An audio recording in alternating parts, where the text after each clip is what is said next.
Assalamualaikum warahmatullahi wabarakatuh.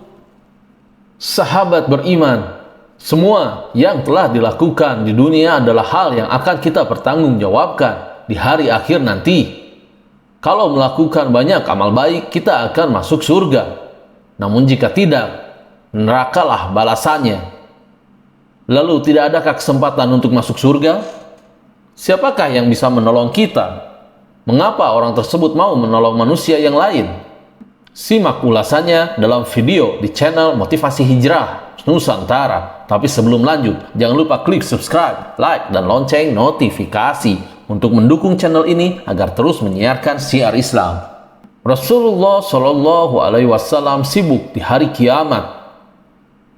Pada saat manusia mementingkan dirinya sendiri di hari kiamat, ada seseorang yang sibuk mencari umatnya ke sana kemari. Siapakah dia? Dialah Rasulullah Shallallahu Alaihi Wasallam. Beliau sibuk memohon kepada Allah untuk umatnya masuk ke dalam surga. Beliau juga adalah manusia pertama yang dibangkitkan. Nantinya hal ini sesuai dengan hadis dari Abbas radhiyallahu anhu bahwa Rasulullah Shallallahu Alaihi Wasallam bersabda, orang yang pertama kali dibangkitkan dari kubur di hari kiamat nanti adalah Muhammad Sallallahu Alaihi Wasallam. Karena besarnya perhatian kepada umatnya, Rasulullah Sallallahu Alaihi Wasallam sampai menangguhkan doa-doanya sampai hari kiamat. Hal itu untuk menyelamatkan dan membela umat beliau. Hal ini sesuai dengan sabda beliau, setiap nabi pasti memiliki doa mustajab. Hanya saja mereka menyegerakan doa mereka di dunia. Namun aku menunda doa itu demi menolong umatku pada hari kiamat. Insya Allah doa itu akan terwujud. Hadis riwayat Bukhari dan Muslim. Rasulullah Shallallahu Alaihi Wasallam memberi syafaat untuk menyelamatkan umatnya. Beliau ditawari masuk surga dan syafaat. Namun tahukah kamu apa yang dipilih Rasulullah? Beliau memilih syafaat karena ingin membela lebih banyak umatnya. Hal ini sudah disebutkan dalam hadis beliau. Aku beri pilihan antara syafaat dengan masuknya separuh umatku ke surga. Namun aku memilih syafaat, sebab syafaat lebih menyeluruh dan lebih banyak. Mungkin saja kalian mengira syafaatku hanya untuk orang-orang bertakwa. Tidak, tetapi juga untuk orang-orang yang berdosa.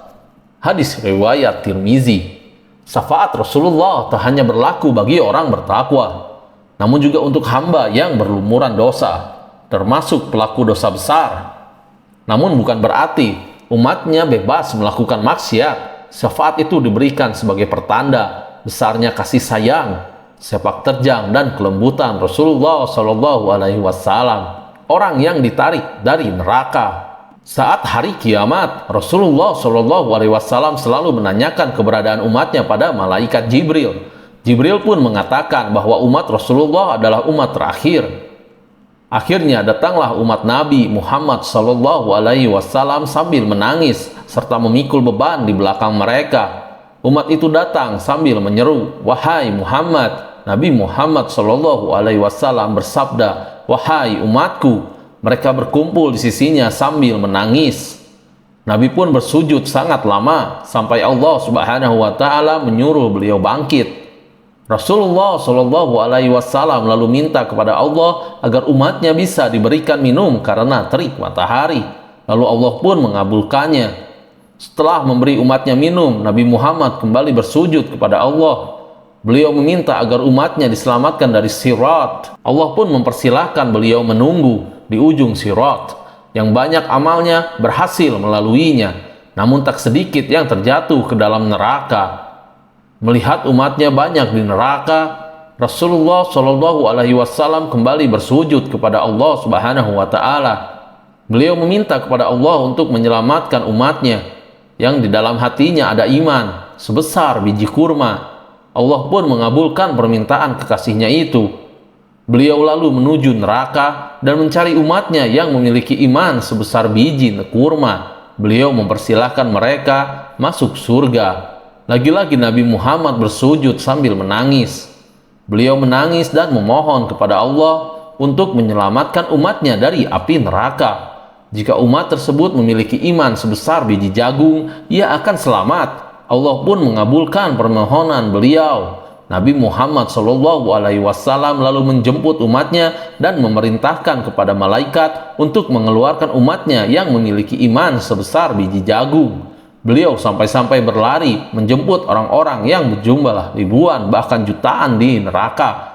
Apakah hal itu sudah selesai? Ternyata belum. Beliau masih memohonkan ampun untuk umatnya yang memiliki iman sebesar biji sawi atau zarah. Hal ini sesuai dengan hadis beliau. Saat itu aku kembali bersujud kepadanya. Kemudian Allah berfirman, angkatlah kepalamu, Muhammad. Memohon pertolongan apapun, engkau akan diberi. Aku pun mengangkat kepala, lantas memohon, umatku, umatku, ya Rob. Dia kembali berfirman, temuilah umatmu. Siapa saja yang engkau temukan di hatinya keimanan, walau seberat biji sawi, maka masukkanlah ke dalam surga. Maka siapapun yang aku temukan dalam hatinya keimanan, walau seberat biji gandum, aku masukkan ke dalam surga. Hadis riwayat Ahmad. Setelah itu, Rasulullah kembali bersujud kepada Allah. Allah lalu bertanya, ya Muhammad, apalagi ya Muhammad? Bukankah aku sudah menyelamatkan banyak dari umatmu? Nabi pun menjawab, ya Allah, demi kasih sayang yang engkau miliki, selamatkanlah umatku yang mereka tidak punya amal, kecuali hanya mengatakan, la ilaha illallah. Allah pun mengizinkannya. Nah, sahabat beriman, itulah sosok yang dikunjungi Rasulullah SAW dan ditarik untuk diselamatkan dari neraka. Nabi Muhammad SAW bahkan memberi syafaat untuk umatnya yang berlumuran dosa sekalipun. Syafaat itulah yang digunakan beliau untuk menyelamatkan umatnya dari dahsyatnya siksa neraka. Adakah yang bisa melakukan hal itu selain Rasulullah? Tentu saja jawabannya tidak. Hanya kekasih Allah bernama Nabi Muhammad SAW yang bisa siapapun meminta syafaat, beliau akan memberinya. Hal ini sesuai dengan hadis. Barang siapa yang memohon kepadaku wasilah, maka pasti mendapatkan syafaat dariku. Hadis riwayat Muslim. Wallahu a'lam bishawab.